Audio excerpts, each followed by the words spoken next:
And good morning, everyone. Glad you're able to join us today to kind of hear a little bit about JMU and the admissions process and how we make decisions.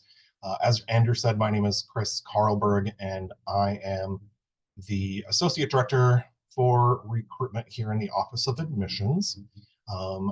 And I've been with JMU, well, I graduated from JMU in 2014 with my master's in history and didn't want to leave, so I started teaching in the history department here at JMU, and then joined the admissions team in 2016. So my first couple of years, I was the New Jersey recruiter for our office before I transitioned into Northern Virginia. And I currently serve as the point of contact in our office for Loudoun County students in Northern Virginia. I'm the interim point of contact for any students coming to JMU from California. And then I also I help those students who are outside of the United States and the territories and internationally. So there is going to be today just a little bit about, I have some updates about our class and just a highlight about JMU colleges and programs before I jump into the nitty-gritty that you probably are here to hear about, which is how we make admissions decisions in the admissions process here at JMU. So I want to start off just by kind of highlighting some data about this year. So our first year students entering this fall, we had a banner year for applications, which many of you have probably already known or heard before, but we had almost 40,000 applications for this year's class of 4,750. And so we were able to admit about 69% of those students to get to our class size, but a little bit more competitive than it was in the past years, but that's because we've had more applications. So the profile of an admitted student has not changed throughout this process. So I just want to keep you all aware of that hasn't changed. We've just seen more applications, which means some of the, just from a broad section of different parts of the country and the state. You also see here the student enrollment for 23-24. These numbers, we're still waiting for the finalization of our numbers for this year's class. Census date was just a week or two ago, so we're getting all of that finalized. But preliminary data has shown a lot of things, a lot of promising things. So our first generation percentage has gone up, our student of color percentage has gone up, our out-of-state population percentage has slightly gone up, and our FAFSA results were on par with previous years. So JMU, I think, has been lucky in that we were not impacted as much as some of our other institutions in terms of the impact of this Supreme Court decision on affirmative action and the headache and delays that were caused by the change in FAFSA last year. I know that was a concern for a lot of people, and we have so far weathered that storm for the first year. So we are glad and excited about that. As many of you might know this, some of you don't, but at JMU, we have 8 different academic colleges broken up by major, and then 7 of them are specifically to majors, and then the Honors College is our 8th college. And so they're kind of broken down here for you a little bit. We have the College of Arts and Letters, and that's where the traditional humanity, social sciences, and communications majors are housed in that program. Our College of Business is nationally ranked. They recently went through a big renovation of the old College of Business building. They built a new learning complex, all emphasizing collaboration, entrepreneurship, and innovation. We've been known for our College of Education since we were founded. Our Health and Behavioral Studies College is the largest by student enrollment. So they have, that includes nursing, kinesiology, psychology, health sciences administration. Those types of programs are all housed in the Health and Behavioral Sciences program. Our Integrated Science and Engineering is all about computer science, engineering, those technology-based programs that all focus on hands-on project-based learning, which gives our students a lot of opportunity to get in the classroom and practice some of the stuff that they're learning. It's not just for those students in the Integrated Science and Engineering College, but across the board at JMU. Like the Science and Math, College of Science and Math, where 75% of students participate in faculty-mentored research, which is a great statistic. Our College of Visual and Performing Arts is well known as well. We have great education programs that are tied between education and visual and performing arts and music education, art education, theater education. We have a lot of student performances. And then the Honors College. Both the Visual and Performing Arts and Honors College require an additional application for students. Those decisions for visual and performing artists and the Honors College are made by those colleges. So as we kind of get through the admissions process, the first thing I just want everyone to know is that when students apply to JMU, they're applying to the university. They're not applying to a major or a special program or a specific program of study. And so when we make decisions through our office, we admit students to the university. The two special kind of additional places, the Visual and Performing Arts and Honors College, they require additional applications. Not all of the visual and performing artist programs do require an additional applications, but most do, that involve an audition or a portfolio review. And so they make decisions on admission for those programs specifically, and we do not. So students cannot be admitted to those programs if they're not admitted to JMU, but they may get admitted to JMU and might not get admitted to those programs. So I want to highlight just those two areas. Both the Honors College and the College of Visual and Performing Arts have people dedicated to answering questions. And so hopefully we can get some of that in the chat box to just kind of let you know where to go for students who have questions about admissions to those programs, since it is operated independently from our office. I wanted to get that out before I went into the meat of the presentation on our application process. So many of the things, no major changes to our process this year. We still have our early action and regular decision process. So our early action deadline is coming up on November 1st, and regular decision is January 15th. Students who apply early action will hear back from us in the second half of January with an updated status on their admissions file. Students who are admitted through that process have until May 1 to let us know whether or not they're coming to JMU.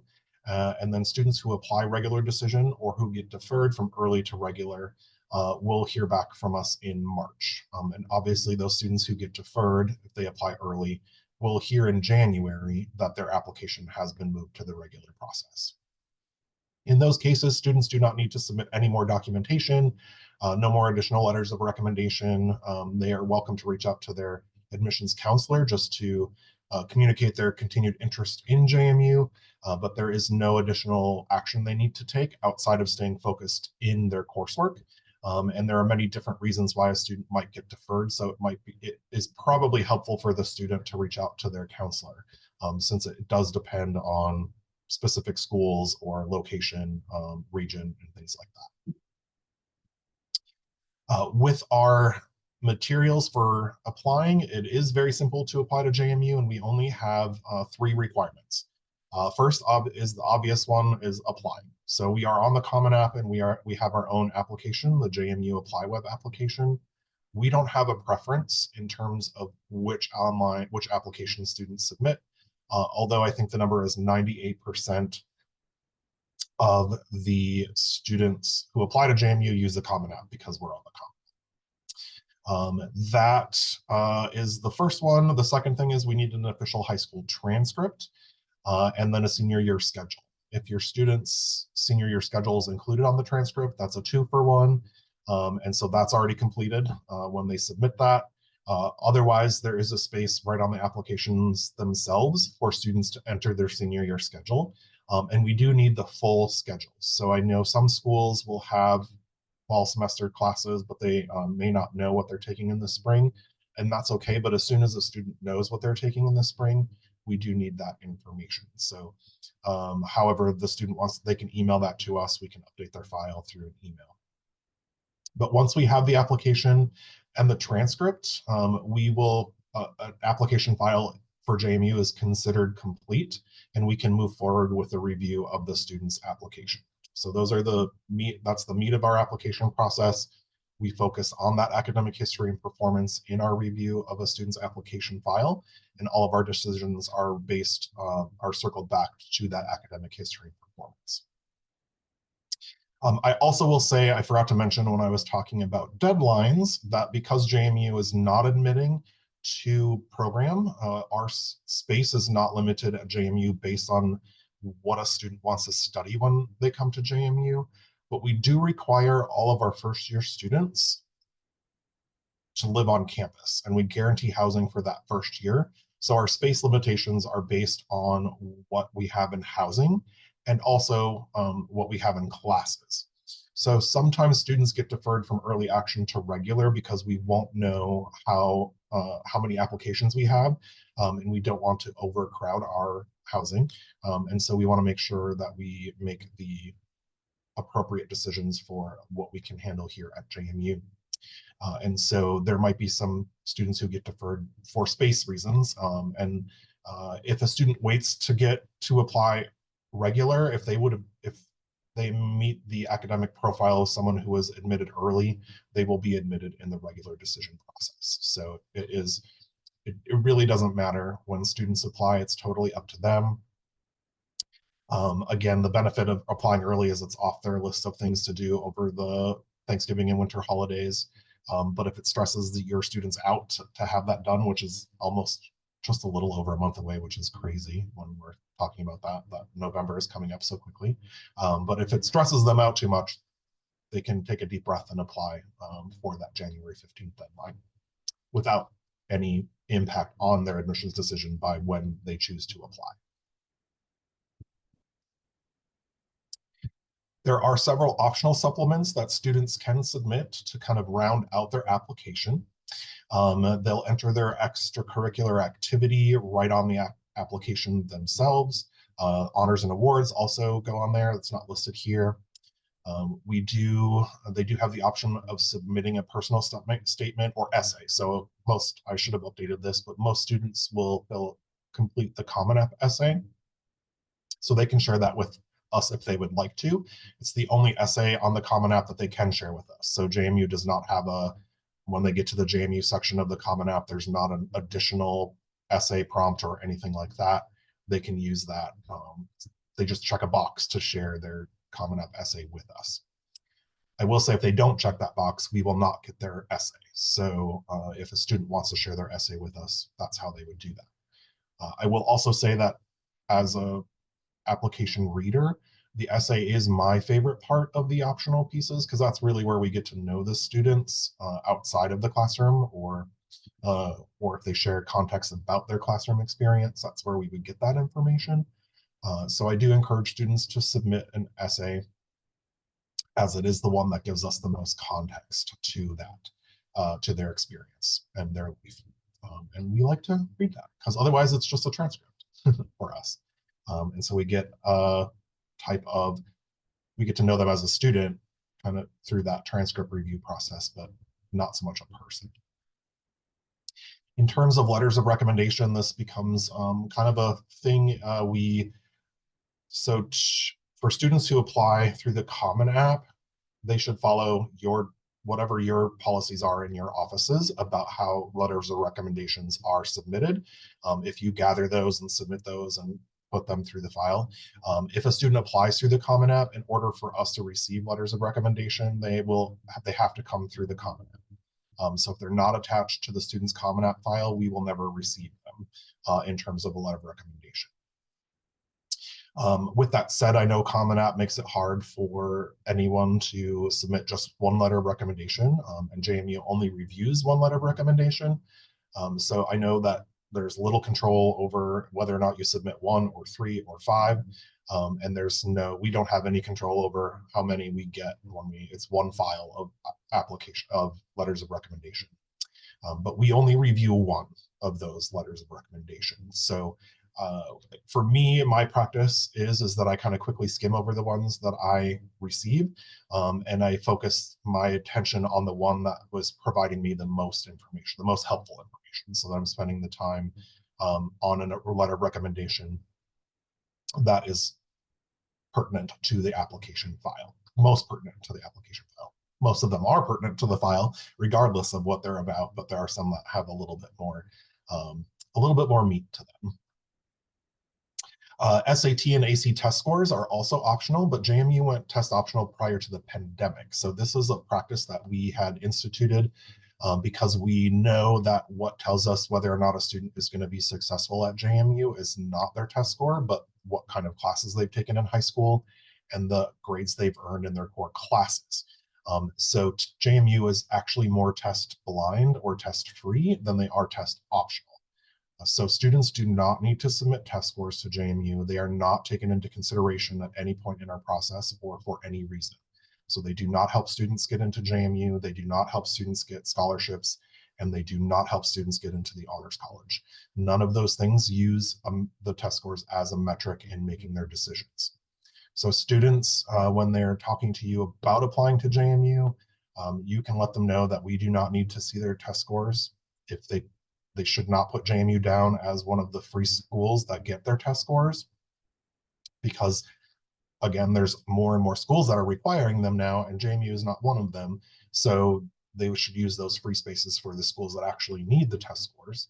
And then if a student is starting to panic about getting their test scores to us when it gets to a deadline, because I know lots of different college representatives will tell students different things, and they'll hear different things from different people about, well, if a college says something is optional, it's a wink, wink, not optional, it's actually required. All of these optional things at JMU are truly optional. And so I tell students when I'm in, and some of you probably, I have visited some of your schools, and some of you might have heard me say this before, but I tell students that if they're panicking, instead of spending the $20 or $25 or whatever it is these days to rush test scores to us, they should take a deep breath, go to a movie, use that money to spend on tickets for the movie. Both of those things will have the same impact on their admissions decision at JMU. And I would hope that they would pick a movie that was more fun than rushing their test scores to JMU. They matter that little in our process. I believe the pandemic impact section of the applications is still there for students, since it did impact like this year's graduating class. It did impact their middle school years. I would reserve them, I would kind of reserve that space for students who were impacted beyond what the normal impact is. And if it is something that is something they need to kind of explain in a little bit more depth, the essay would be really the best place for them to do that. We all know that people had trouble learning online, hybrid, going in school, going out of school, coming back to school, and all of those things. So I try to let students know that in many ways they share the same experience. So save that pandemic impact for those unique, special experiences that some students did really have a big impact on their life for the pandemic, and that's where they should save that space if they don't want to talk about it in the essay. And then the secondary school report is also something that you can submit as counselors for your students that just give us a little profile of them within your school. It is a tool that we will look at if it's submitted, but again, it is not required.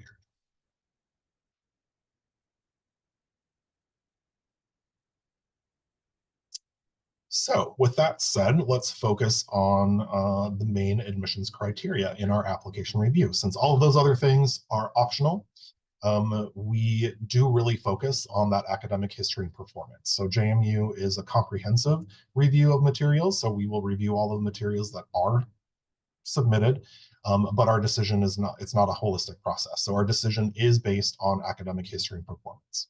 So the two main criteria we look at are a student's program of study and then their letter grades earned. So within the program of study, we do look at students within the context of their specific high school.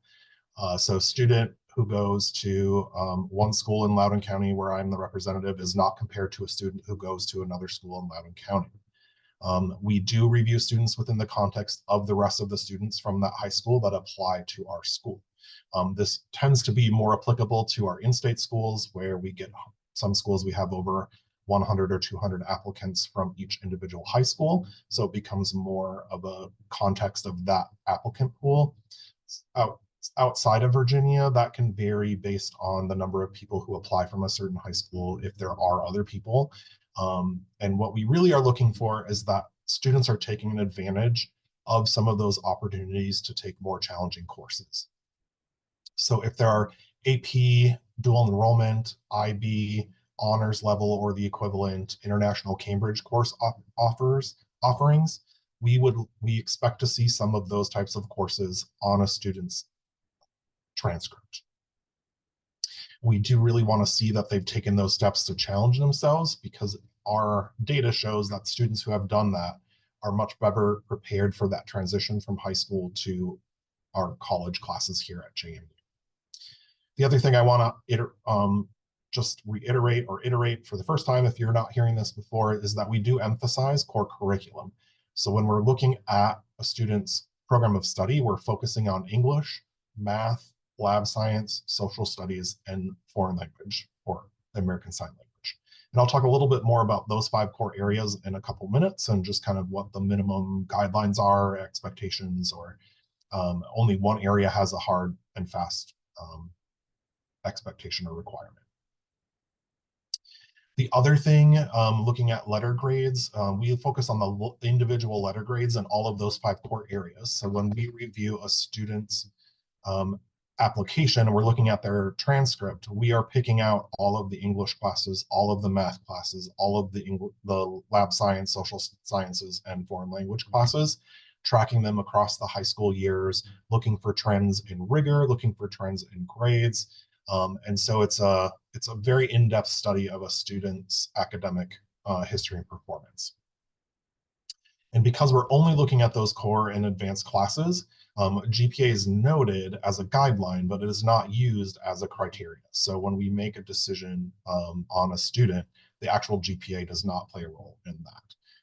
And that is because of our focus on those core classes. I also just want to reiterate at this point that SAT and ACT scores and intended majors are not factors in admissions decisions at JMU. I do get questions from folks about if those are not required, why send them? We've always been on the kind of with this test scores that if a student's really proud of their test scores, they did really well, we don't want to, they can share that with us. They're welcome to share that with us, but I tell them it will not play a role in our decision, but if they want to share that with us, they're welcome to. And then for intended majors, even though we don't admit to major, most students will start who have selected a major, will be paired with an academic, well, let me back up just a second here. Students who have an intended major will be paired with an academic advisor in that major area of study. And all of them have classes that they will start in their first 2 years before they move into that major their junior year. So that's why the intended major is important for students who are who know what they want to study and want to get into that. So there are prerequisite courses they'll start taking. For example, engineering, they'll take engineering classes their first semester, their first year. And so it's not that they aren't going to be engineering majors. It's just that there is a different process for each program to get into that program later down the road. And so the academic advisor also walks them through that. We don't want to lock students into a degree program, and so we do offer our students a lot of flexibility in moving around and adding majors, changing majors, adding a minor, adding 2 minors, and we help them through that process. But again, because it doesn't play a role in our admissions decision, it makes it a little bit easier for that flexibility to happen here at JMU. And I don't remember what the mid 50% range for our test scores this year are, but I will say only 18% of this year's freshman class submitted test scores. So just to give you an idea of that number, and that's down from 27% last year's. It keeps reducing. So let's talk a little bit more about the core curriculum in terms of what our standard expectations are in terms of minimum suggested course loads or course progressions. So in English, Generally, most schools or most states require 4 years of English to graduate. So that is our expectation, is that students will have 4 years of English. In math, we do require, this is the one area that we do require 1 full year of math beyond Algebra 2. So because we're not admitting to major, we are not looking so much at what a student wants to study, which math class they should take to fulfill that 4th year of math. Our one requirement is that 4th year of math is a math beyond Algebra 2, for which Algebra 2 is the prerequisite. So whatever classes those are in your schools, as long as your program of study identifies Algebra 2 as the prerequisite, it will meet that 4th year of math requirement. All kinds of different options across the board. So we don't get into talking about this class is or this class isn't as a general rule. Although obviously if a student's in AP Calculus or AP Statistics, they've gone beyond Algebra 2. So those are always fine. But if you have specific questions about a math class in your school, don't hesitate to reach out to your counselor here or your point of contact, because we can kind of help with that and kind of delineating that. The reason we have such a hard and fast rule for that math is twofold. One, we know our data has shown that students who have not completed that next level of math beyond Algebra 2 struggle in all of their studies at JMU without that 4th year of math. So regardless if they're going to be a dance major, a history major, a math major, a science major, a psychology major, if they don't have that foundational math class past Algebra 2, that transition to JMU is really difficult for them. The other thing is that unlike other schools, JMU does not offer that kind of in between Algebra 2 and that college level math class that they'll take here. So the first math class that students will take at JMU is a college level math class required to complete a degree requirement. And so we just want to make sure that they have that experience and understanding prior to coming to JMU. After that, things kind of get broken down between in-state and out-of-state. A lot of it just has to do with the culture, the requirements for graduation. So for lab science, for students applying to JMU from the state of Virginia, most students will have 4 years of a lab science, which is why we have that minimum recommendation in terms of lab sciences. For out-of-state, it varies from 3 to 4 years. And we don't have a preference for certain lab sciences. I know at one time it was pretty strict that we wanted students to have biology, chemistry, and physics, but that's no longer the case. So we're just looking for 4 years of lab science, 3 to 4 years of lab sciences. And so students can kind of build their own pathway in terms of science, and we don't have a preference for one over the other. In the social studies areas, typically students will have 4 years, but sometimes 3 years. That all also depends on in-state versus out-of-state graduation requirements. A lot of electives seem to fall into that social studies area. And so a lot of times those people will have 4 years, but they don't need 4 years. 3 years is totally fine.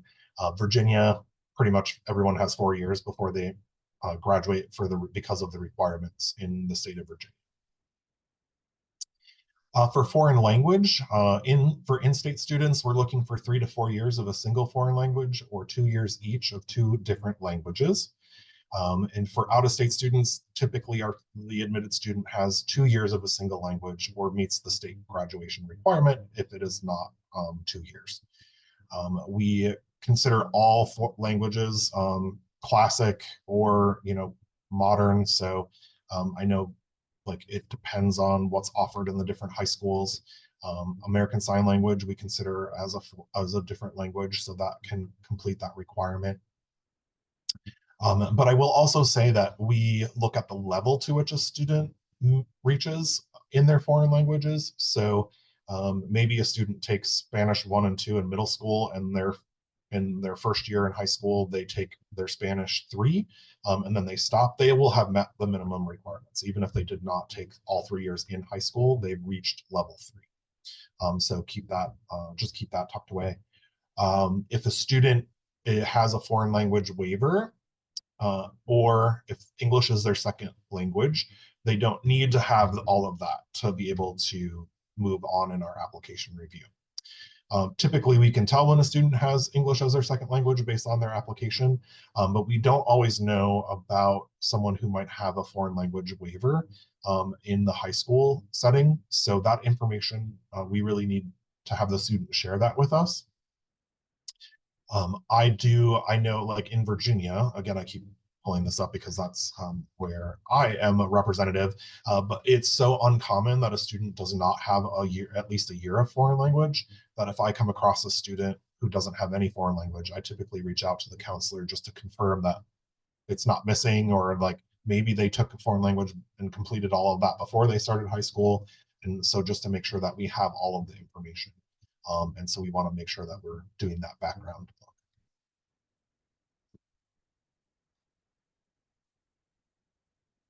Are these all hard and fast? I would, outside of math, they're not. We do take things into consideration.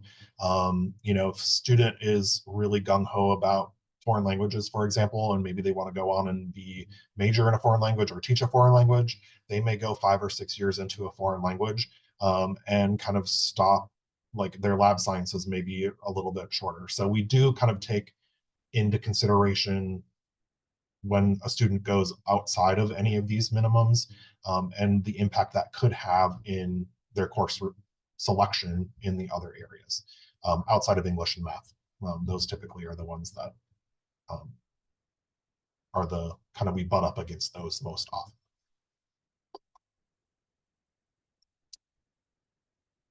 And that's really how we make our decisions. It really is boiled down to the types of classes a student takes throughout high school, or the grades they earn in those core classes. Then the other thing I just want to touch on is the financial aid and scholarship piece. We are aware that the Department of Ed has said that the FAFSA will open on December 1 this year, and JMU will keep its March 1 priority filing deadline. So we had that last year as well, we are flexible with that. So we do know that like if this year's FAFSA it turns out to be a fiasco, even if it's not as much of one as last year, we will be able to work with students. So we kept that one, the priority filing deadline, to make it the least confusing and just be like, because we didn't want to move it and keep moving it here and there, but we are flexible with students in terms of the FAFSA. The other thing about JMU and scholarships is that we have very few scholarships at JMU. So I try to tell students this and communicate this as much as I can, but only somewhere between 400 and 450 of our freshman class of 4,750 receives a scholarship from JMU. So they are very, very limited. Because they are limited, the different departments across campus award scholarships to students based on what they put on their application as their intended program of study. So they are all looking for different criteria. They all have different things they're taking in consideration. None of that is done through our office. So the other purpose of collecting that intended program of study is for the merit-based scholarship selection process.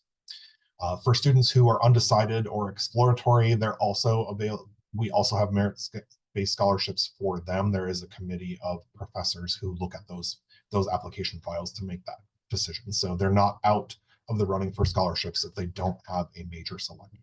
So I just want to make that clear as well. For those merit-based scholarships, no additional application is necessary. However, we do have some more significant scholarships that do require additional scholarships and so our applications. Those can be found at that website here on the page at jmu.edu/scholarships. There is a scholarships hub feature that we added to our applicant portal a couple years ago. So when students submit their application, every college has a portal for their students. They'll come in, they'll have access to that where they can track their materials. That's where we will post their admissions decision. But they also get access to the Madison Scholarships Hub through that applicant portal, and it's a one-stop shop. They can open up that portal, they can search for scholarships, they can see what criteria is required, and submit those additional applications that are needed for those other scholarships. I believe there's only one scholarship that does require students apply to the university early action. They also have to apply to the Honors College early action, and they have to apply for the Dingle Dean Bluestone Scholarship by November 1st or November 8th. I forget the date, but that's through the Honors College. So it's one scholarship. So again, it's not a whole lot, but it is full in-state tuition for all 4 years there at JMU for that scholarship. And you can, out-of-state people can apply for that scholarship, but it is only worth in-state. It's worth in-state tuition for 4 years. It doesn't cover full out-of-state tuition. And that is the end of my slideshow on the admissions decisions. I know that Andrew has been answering some questions in the chat. Andrew, I don't know if there's any questions that you would like me to speak to in front of the whole group, if there's some that are worth mentioning or answering. Yeah, Chris, if you want to stop sharing your screen, we can go back to the gallery view here. I just stopped presenting the screen. So we have a couple questions. I've been doing my best to answer them in chat here. The first one that I'm going to ask you to speak on here, Chris, is can you please speak to the exploratory program and career advising and how they help? Yeah, so forgive me, I'm going to say that's a great question, and forgive me in advance because I say that a lot, so I sound like a broken. But it is a great question. So career, and now I forgot the first part of the question. I know career services. Can you speak about the exploratory program? Yeah, so we started this new exploratory program. So this it's offered in several different areas. The best way to explain it is in the business college, for example. So if a student knows that they want to study business, but they're not exactly sure which business major they want to pursue, that's where that exploratory comes in. So there'll be exploratory business. So they're looking at business, but they don't know which business major they want. And so they work through with their academic advisor and their prerequisites to kind of find the major that fits what they're actually looking for. And so we have a couple of those that are available in exploratory. It is just also another term for undecided. There's some negative connotations with that term of undecided, so it's starting to get changed and moved away from undecided. And because of that negative connotation, we want to get away from people feeling bad about themselves for not being decided. There's nothing wrong with not knowing what you want to do when you're a 17-year-old. When what you want to wear every day changes from the time you wake up, and well, that also changes for adults. That's not just for teenagers. Decisions can be a little bit difficult. So we don't want to lock them into anything particularly or feel bad about the fact that they're not ready to commit to anything. We do have great career advising here at JMU, our career center. As one of the teachers here at JMU, I have a representative from the Career Center come to my class every semester and talk to students about the services they provide. They bring organizations and companies to campus for college fairs, not college fairs, career fairs. We actually just had one earlier this week. They have one every semester. And students, they help students go through, drop off their resume, introduce themselves. And they really encourage students to do this every semester, starting with their freshman year, just so they get used to what the career fair kind of looks like. And so it's not as intimidating if the first time they go to a career fair is when they're actually, as a graduating senior, looking for that postgraduate employment. That is also done through our different departments, our faculty will engage their professional networks to recruit students for internships and postgraduate employment. We have a lot of alumni around the world that actively recruits JMU students as well. And then the Career Center also does some other things that most career centers probably across different campuses, but they'll hold mock interview practice, they'll help writing resumes and cover letters. We have a clothes closet here at JMU for our students as well. So maybe a student was not really prepared to go to that career fair and they don't have the professional clothes that they feel most comfortable in presenting themselves to these companies and organizations. So they can go to the Career Center and go through the clothes closet and find some clothes that are appropriate, often donated by other students and faculty members, so students have access to that as well. Awesome. Thank you, Chris. So the next question is, could you speak on the role that essays play in decision making? It also says that they understand that coursework and grades are the most critical, but can you talk about how decisions are made beyond that? And will recommendations be able to be sent through score be considered, or do we need it any other way? Yeah, so in terms of the essay, it does not take the place of academic history and performance, but it is reviewed in the context of academic history and performance. And so that essay is not something that is going to get somebody into JMU. It can help us understand the context to a student's academic experience. And so it can help us understand for students who, we all know some students have challenges that they face during school, whether it is a family member gets sick or loses a job, or there are many different things that can impact a student's ability to perform well in school. And so I would say the essay in those cases should be about that experience to help us give that context so that we can give, you know, not to excuse the performance necessarily in that year, but for us to give that student the kind of grace they need to understand why those grades are maybe not as good as they are. So I would say in the case where there's students that grades are not the strongest, the essay can help us move them from the fence of not getting in to potentially getting in or being offered a spot on our wait list. But again, in the context of the academic history and performance. So it all goes back to that part. And in terms of letters of recommendation, they have to come through the Common App. So no matter what system you use to upload the documents into the Common App, that's totally fine. So if you're using SCORE and connecting SCORE to Common App, Naviance, however you're doing that to get the letters into the Common App is totally fine. We will get them through the Common App if you are whatever process you're using.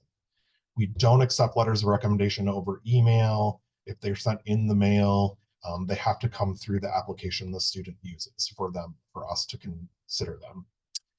If a student, there's not very many of them, but if a student uses the JMU Apply web app, that process is totally different. And for some of you, it might give you a little bit of a little anxiety when I start talking about this, because it used to be the only way we had applications. But a student who applies to the JMU Apply web app will identify a recommender. They will put their email address name and email address on the application itself. Our office will email the recommender, and the recommender has to click the link in that email and upload their letter to the actual application. So any letters that are not, they can't send those through Naviance or Parchment or SCORE. It has to be directly uploaded to the application. And if it is not done that through the JMU Apply web app, only that one, if it's not done that, we will not give those.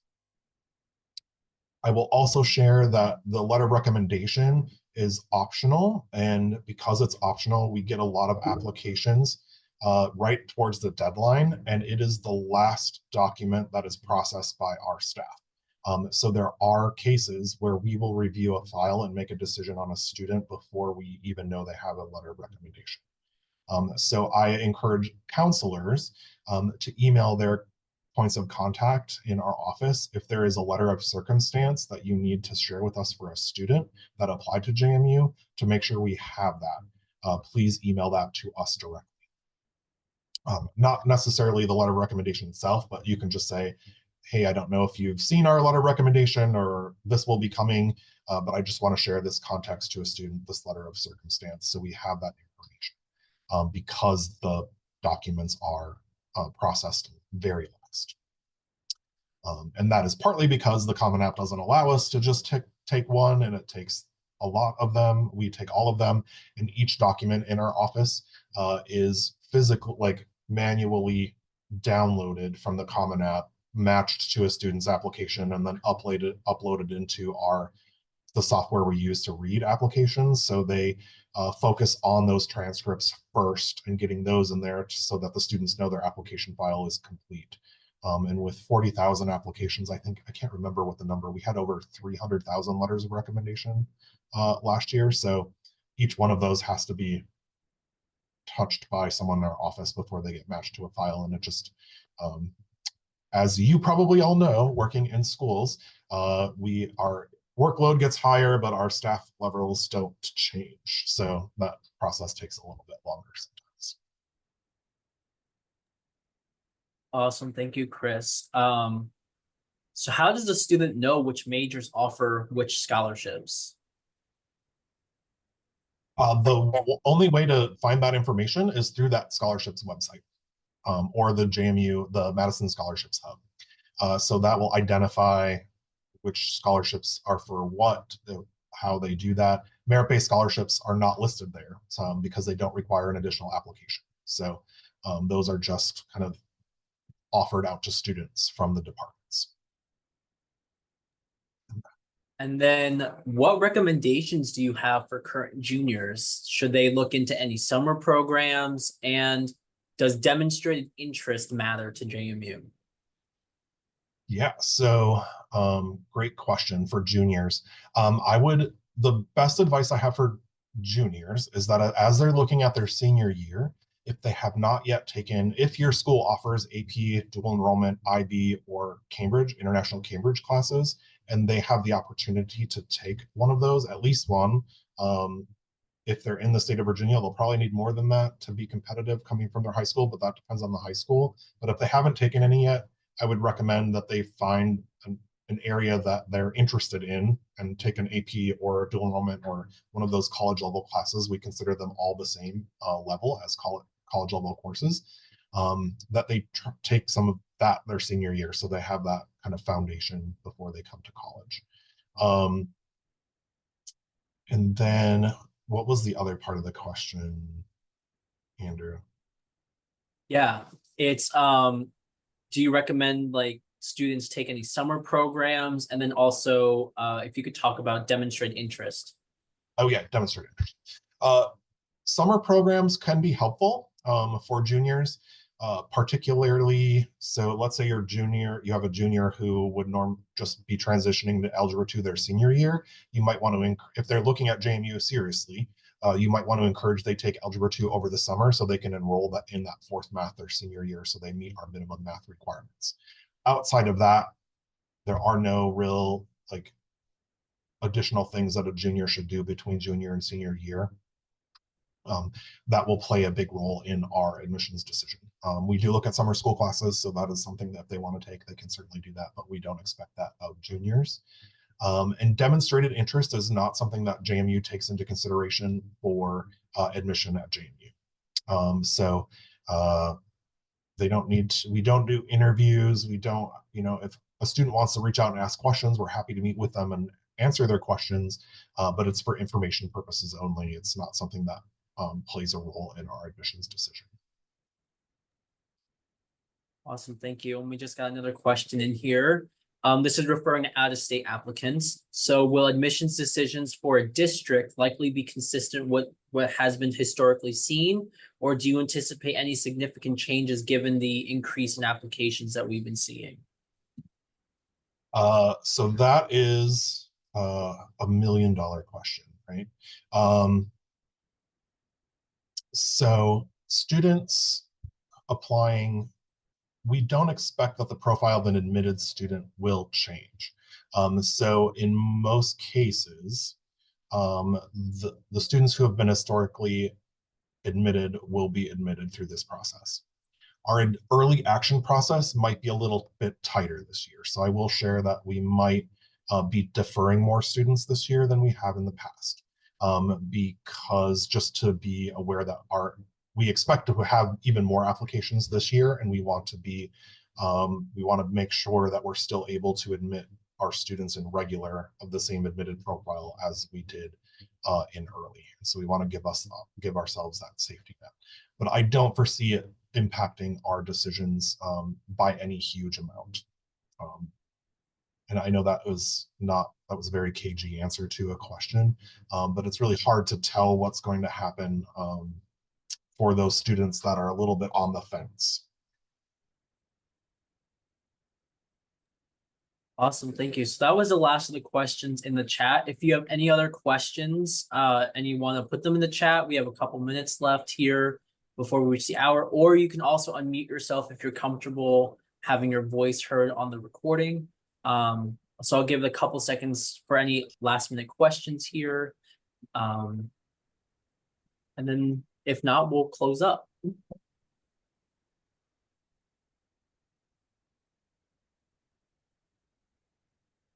I hope the information I've shared is helpful in understanding the process of how we make admissions decisions.